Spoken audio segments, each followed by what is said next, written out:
Hey everyone, MSOM 600. Week one is finished, and you have survived week one. So, congratulations on that. I just wanted to give you a few comments on week one, what I have observed, and perhaps give you some tips going forward. By the way, I always have students ask me about these. That is my Starbucks mug wall. And my wife and I are avid travelers, and at least we used to be before COVID. And we will get a Starbucks mug in every city or country that we go to. So I have over 100 of these um, that we've been able to accumulate over years and years and years of travel. So anyway, let's talk a bit about week one and my observations. The discussion this week was really about the introduction. So it was about getting to know you and getting to know your fellow classmates. In the future, discussions are going to be idea sharing. These are going to be things for you to share. For example, in week two, it's about your purpose statement.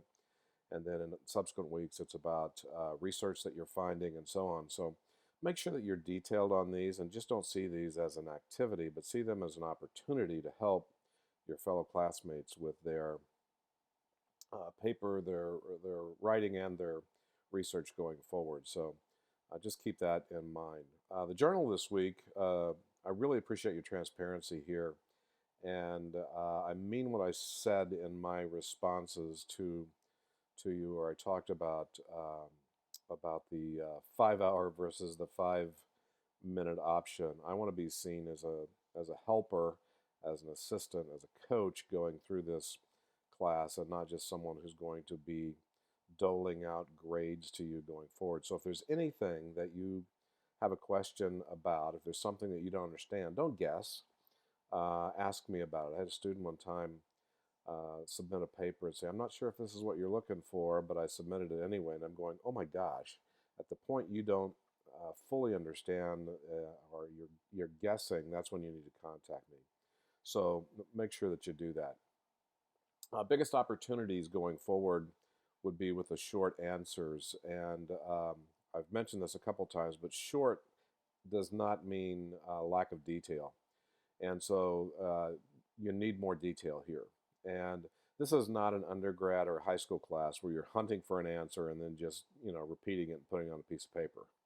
This is graduate work where you presented a concept, you presented something that you may be able to draw information from the textbook to put in, but you need to expand upon that. You need to find supplemental information. You need to use examples, and you need to provide levels of detail going forward so you can demonstrate to me that you fully understand the concept that you're writing about in the short answer exercise, okay?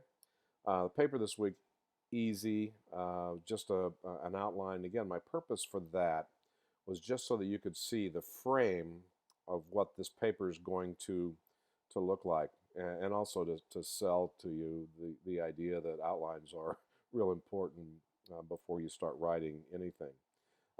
Now, beginning in week two, you're going to be working with the six-stop model to go through and begin to add content to that paper. So week two, we're going to be talking about the introduction and so on and so on as we go forward. So your ability to write and your ability to do research will be increased each week as we go through this. So my hope is that you're seeing that I'm starting very simple with this, and we're going to be building more detail, complexity as you begin to work over the next few weeks.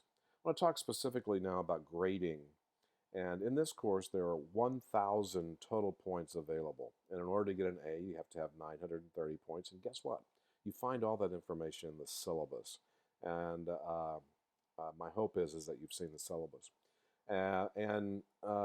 You'll see the points that you have to get in order to get a particular grade. Now, this is not a percentage, and that's important.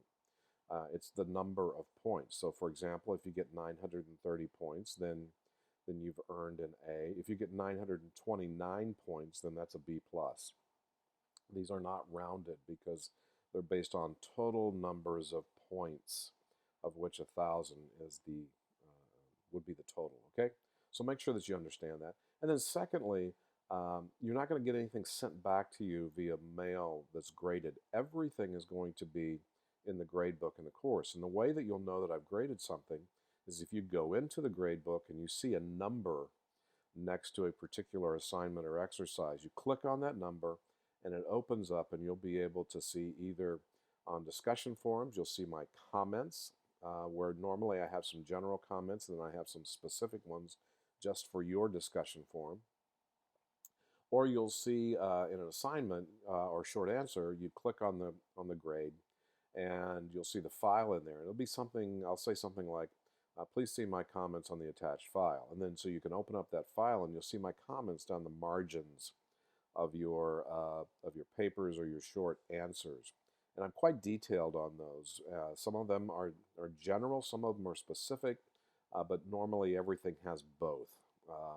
So you'll be able to get a clear understanding of what I'm seeing in your paper or your short answer. So make sure that you use Blackboard as the center of the universe. Make sure you use the grade book as the way that you and I will communicate as it relates to grades in that area as well. Okay, so week 1 done. Week 2 begins today. If you have any questions or need me for anything, make sure that you reach out. All right, take care. Have a great week.